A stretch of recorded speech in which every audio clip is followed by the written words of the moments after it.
오늘은 지금 살 곳은 어디입니까? 강남 하락대 외곽 상승 속 실수요자 함정 체크리스트에 대해 얘기해 보겠습니다. 기사님, 요즘 기사도 많이 나오고요. 강남이 꺾이는데 서울 평균은 오르고 심지어 역전된 지형도 얘기까지 나오더라고요. 실수요자 입장에서 너무 헷갈립니다. 헷갈리게 만드는 게 시장입니다. 저는 이걸 감정으로 풀기보다 구조로 봐야 한다고 생각해요. 지금 벌어지는 건 상승장도 하락장도 한 줄로 설명이 안 됩니다. 강남에서는 정책 압력과 매물 구조가 동시에 작동하고 외곽에서는 실수요 자금 흐름이 남아 있어 가격이 버티는 구간이 생깁니다. 그래도 사람들은 이렇게 묻습니다. 강남은 내리니까 바깥으로 가면 되지 않냐? 여기서 첫 번째 함정이 나옵니다. 외곽 상승을 그냥 확률적으로 믿는 겁니다. 외곽이라고 다 오르는 게 아니에요. KB와 한국부동산원 통계만 봐도 결이 다릅니다. 예를 들어 KB부동산 기준으로 강남구가 이달 내는 0.16%로 하락 전환을 했지만 성북구 2.72, 동대문구 2.58, 관악구 2.30 같은 곳은 오르고 있죠. 그러면 실수요자는 질문을 바꿔야 합니다. 외곽이냐 강남이냐가 아니라 내 수요를 받쳐줄 인구와 도시 기능이 남아 있느냐를 봐야 해요. 인구와 도시 기능이라면 구체적으로 실수요자가 뭘 확인하라는 건가요? 체크리스트로 드릴게요. 오늘은 세 가지 큰 축과 세부 항목으로 정리하겠습니다.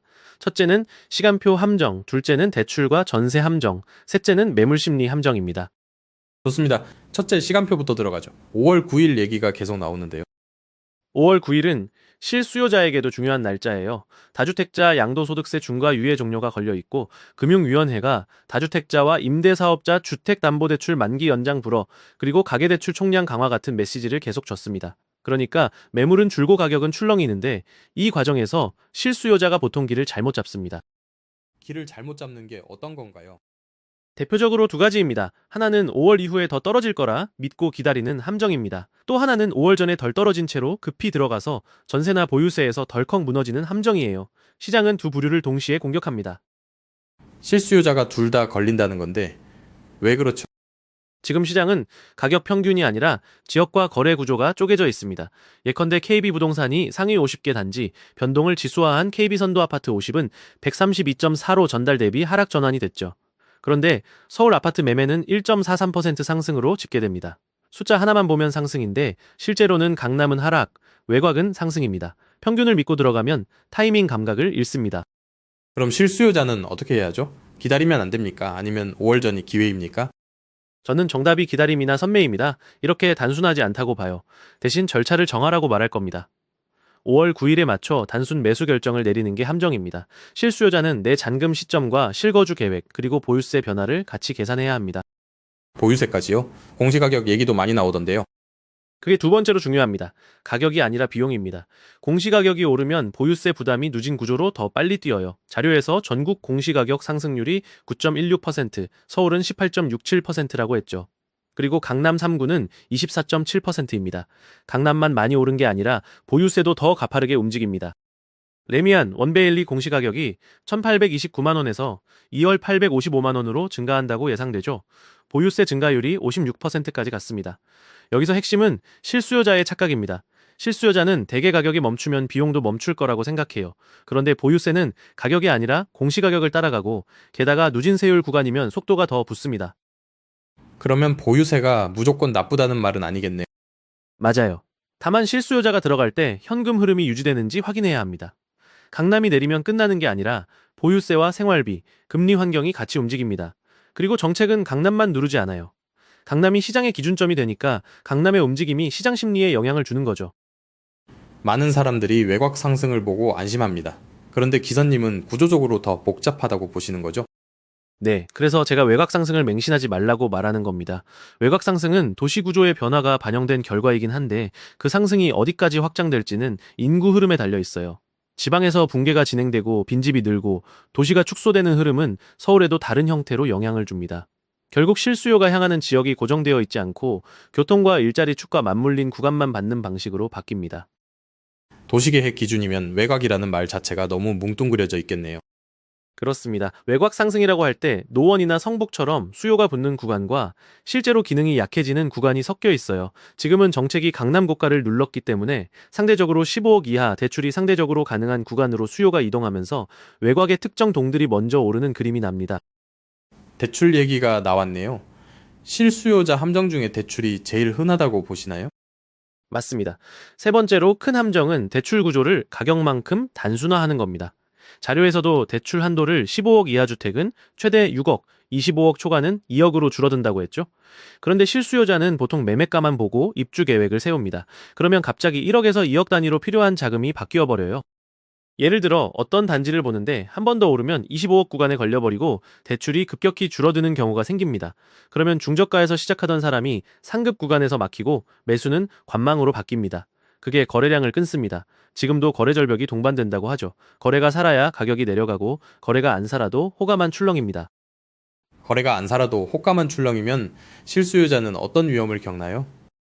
못 사는 위험과 산 뒤에 갈아탈 수 없는 위험이 동시에 옵니다. 특히 전세 시장이 그렇습니다. 전세가 매매보다 먼저 오르면 실수요자는 심리적으로는 유리하다고 느낍니다. 그런데 실거주 계획이면 반대가 됩니다. 전세 부담이 커지거든요. 전세가 올라간다는 건데 그건 어떻게 함정이 되나요? 전세는 가격이 오르면 세입자에게는 부담이고 매수자에게는 또 다른 부담이 됩니다. 자료에 따르면 서울 전세 전망 지수는 125.4로 14개월째 기준선을 넘고 매매 전망 지수는 떨어졌다고 했죠. 게다가 아파트 전세값이 전국 0.43, 수도권 0.61, 서울은 0.75 같은 상승 흐름이 이어졌습니다. 전세가 오르면 매수자는 전세금을 빼서 잔금을 치르는 방식이 어려워집니다. 그러면 전세를 활용한 실수요자 전략이 흔들리겠네요. 흔들립니다. 그리고 더 중요한 건 전세 매물 자체가 줄어드는 현상입니다. 기사에서는 서울 매물은 늘었는데 전세는 줄었다고 했죠. 다주택자 매물 정리가 진행되는 과정에서 전세 공급이 같이 줄면 전세 품귀가 더 심해져요. 그럼 실수요자의 선택이 두 가지로 좁아집니다. 월세로 넘어가거나 매매로 들어가거나. 이 둘 다 비용이 큽니다. 월세로 넘어가면 비용이 커지고 매매로 들어가면 부담이 커지고 결국 둘 다 힘들다는 건데요. 그래서 실수요자 함정 체크리스트는 비용 항목을 반드시 넣어야 합니다. 첫째, 내 현금 흐름이 보유세와 월비용 포함해서 2년 버틸 수 있는지. 둘째, 전세를 끼는 구조라면 전세가가 더 오르거나 전세 매물이 사라져도 내 계획이 버티는지. 그러면 토지 거래 허가 같은 제도도 실수요자에게 함정일까요? 네, 네 번째 함정은 제도 일정 미스매치입니다. 특히 토지거래 허가 구역은 5월 9일만 보는 순간 망합니다. 허가 신청과 처리 기간이 걸려 있거든요. 자료에서는 5월 9일 이후가 기준처럼 알려져 있지만 실제로는 4월 중순까지는 토지거래 허가 신청을 완료해야 한다는 분석이 있었습니다. 그러니까 실수요자가 계약을 늦게 넣으면 거래가 실행되지 않고 계획만 무너집니다. 기사님, 실수요자들이 강남을 피해서 외곽으로 가려는 건 합리적이라고 보십니까? 합리적일 수도 있습니다. 하지만 외곽의 상승이 계속된다고 믿는 건 위험합니다. 지금은 강남에서 매물이 나오고 외곽에 실수요가 붙으면서 역전된 지형도가 만들어지고 있어요. 그런데 그건 장기 구조가 자동으로 바뀌는 증거가 아닙니다. 단기 정책과 매물 타이밍의 결과일 수 있습니다. 단기 타이밍일 수도 있다. 그렇다면 외곽 상승이 끝나면 다시 내릴 가능성도 있나요? 있죠. 그래서 실수요자는 단순히 가격이 오르는 지역을 따라가면 안 됩니다. 저는 도시 기능과 인구 구조를 보라고 했습니다. 예를 들어 교통과 일자리가 동시에 연결된 곳은 수요가 붙고 가격이 버팁니다.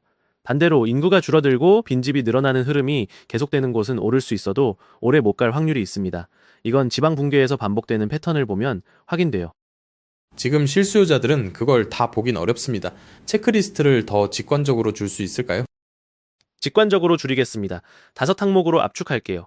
실수요자 체크리스트입니다. 첫째, 지역이 아니라 내 생활권의 지속성을 보라. 둘째, 15억과 25억 같은 대출 구간을 넘는지 확인하라. 셋째, 전세를 끼면 전세 매물과 전세가 상승 방향을 함께 보라. 넷째, 제도 일정이 실제 잔금 일정과 맞는지 확인하라. 다섯째, 매물의 종류를 구분하라. 급매인지 초급매인지. 매물 종류. 그게 왜 중요하죠? 시장 심리가 다릅니다. 기사에도 초급매가 먼저 소화되고 급매가 남는 흐름이 있었습니다. 그때 실수요자는 보통 이렇게 생각합니다. 더 내려갈 거니까 기다리자. 그런데 급매는 집주인이 절세와 보유 비용을 계산한 뒤 나오는 경우가 많습니다. 그러면 더 내리지 않거나 가격이 출렁이면서 거래가 안 됩니다. 실수요자는 시간만 보내고 기회를 놓칩니다. 기사님, 시청자가 화날 포인트인데요. 더 내려갈 줄 알았는데 못 산다는 건 정말 답답하죠. 네, 실제로 그런 사례가 나옵니다. 게다가 지금 양극화가 역대 최고 수준이라는 보도가 있었죠.